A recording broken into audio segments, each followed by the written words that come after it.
Assalamualaikum warahmatullahi wabarakatuh. Hai teman-teman, kembali lagi dengan saya Fiani Sarahima. Kali ini kita akan membahas sedikit mengenai sejarah matematika. Nah, sekarang kita akan membahas mengenai paradoks Zeno. Zeno dari Elea merupakan seorang filsuf dari masa pemikiran Eleatik. Ia mengikuti jejak gurunya yang bernama Parmenides, meyakini bahwa semua gerak dan perubahan di dunia bersifat semu. Baik Zeno maupun Parmenides berpendapat bahwa alam semesta aslinya tunggal, diam, dan seragam. Hanya tampak luarnya saja yang mengesankan perbedaan atau perubahan. Nah, pada masa kini, hampir tidak ada karya asli Zeno dan Parmenides yang bertahan. Hanya 1-2 kutipan dari filsuf sepantaran mereka yang memberi petunjuk. Mengenai Zeno sendiri, kisahnya agak sedikit menyedihkan. Dia disebut pernah mempunyai buku berisi 40 buah paradoks. Akan tetapi buku tersebut hilang dicuri orang. Oleh karena itu, data mengenai pemikiran Zeno teramat langka. Meski demikian, kita beruntung beberapa filsuf termasuk Aristoteles sempat mencatat ide-idenya. Lewat catatan itulah orang dapat membaca berbagai pemikiran Zeno. Nah, termasuk di dalam salinan Aristoteles adalah 4 paradoks Zeno. Oke, selanjutnya kita akan membahas inti pemikiran dari paradoks Zeno. Nah, di sini ada 4 paradoks. Yang pertama ada paradoks dikotomi, yang kedua paradoks Achilles dan kura-kura, yang ketiga paradoks anak panah, dan yang terakhir paradoks stadion. Seperti yang kita ketahui, inti pemikiran dari paradoks Zeno ada 4. Yang pertama, paradoks dikotomi. Paradoks dikotomi yaitu sebuah benda yang bergerak tidak akan pernah mencapai tujuannya. Selanjutnya yaitu paradoks Achilles dan kura-kura. Achilles dan kura-kura melakukan lomba lari, meskipun begitu kura-kura diizinkan start lebih awal. Yang ketiga, paradoks anak panah. Misalnya kita membagi waktu sebagai deretan masa kini, kemudian kita lepaskan anak panah. Di setiap masa kini, anak panah menduduki posisi tertentu di udara. Oleh karena itu, anak panah dapat dikatakan diam sepanjang waktu. Yang keempat yaitu paradoks stadion. Terdapat 3 buah barisan benda A, B, dan C di lapangan tengah stadion. Barisan A terletak diam di tengah lapangan, sementara B dan C masing-masing terletak di ujung kiri dan kanan A. Kemudian B dan C bergerak saling mendekati dengan kecepatan yang sama, hendak sejajar dengan barisan A. Nah, berikut adalah gambaran dari 4 inti pemikiran tersebut. Yang pertama yaitu paradoks dikotomi. Dalam grafik di atas terlihat segmen-segmen perjalanan antara 2 titik, yaitu titik A dan B. Yang mengganggu Zeno di sini bukanlah geraknya, melainkan bagaimana ketahinggaan bisa begitu merepotkan.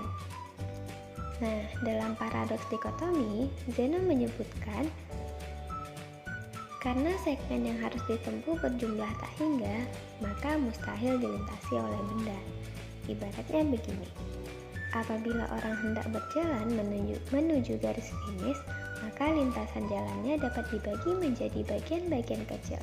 Kemudian, supaya bisa lewat, maka bagian kecil-kecil itu harus dijalani satu persatu. Sedemikian sehingga pada akhirnya orang itu sampai di garis finish. Akan tetapi problemnya adalah bahwa yang kecil-kecil itu jumlahnya amat banyak. Malah menurut Zeno jumlahnya mencapai tak hingga. Nah, sekarang sudut pandangnya berubah. Kita tahu orang bisa menempuh jarak kecil-kecil, tetapi bisakah orang tersebut menempuh jarak kecil-kecil yang tak berhingga? Di sini akal mengatakan bahwa itu mustahil. Oleh karena itu, disebut sebagai paradoks. Zeno sendiri akhirnya menilai bahwa gerak antara dua titik itu adalah semu. Betul bahwa di dunia nyata orang dapat melakukan dengan mudah, akan tetapi bukan tak mungkin itu sebenarnya ilusi. Selanjutnya yaitu paradoks Achilles dan kura-kura. Menurut Zeno, terdapat sejumlah kemajuan kecil-kecil yang tak mungkin dikejar. Setiap Achilles sampai di tempat kura-kura, kura-kura sudah sedikit lebih maju di depannya. Lalu Achilles menyusul lagi, dan sampainya di situ, kura-kura sudah maju sedikit lagi. Pada akhirnya, Achilles tak mampu melewati kura-kura. Nah, di gambar terdapat T0, T1, dan T2. T0 melambangkan situasi saat pertama, T1 melambangkan situasi saat kedua, dan seterusnya. Masalahnya, hal itu tidak berlaku di dunia nyata, maka disebut paradoks. Siapapun yang pernah menonton balap pasti tahu faktanya. Pembalap yang startnya belakangan selalu bisa menyalip lawan di depannya. Memang kadang agak sulit melakukannya, tetapi bukan tidak mungkin. Sebagaimana halnya dengan paradoks pertama, Zeno berusaha menyampaikan kesemuan konsep gerak. Pergerakan yang wajar jadi kacau jika dianalisis secara tak hingga. Yang ketiga yaitu paradoks anak panah. Dalam paradoks ketiga ini, Zeno membicarakan tentang waktu. Zeno berpendapat bahwa situasi gerak dan diam itu sebenarnya mirip dan berhubungan. Dari gambar, dapat kita lihat ada T0, T1, T2, T3. Nah, T0 melambangkan situasi pada saat pertama, T1 melambangkan situasi pada saat kedua, dan seterusnya.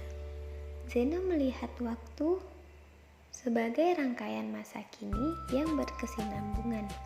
Oleh karena itu, sebuah anak panah yang meluncur memiliki berbagai versi masa kini di perjalanannya.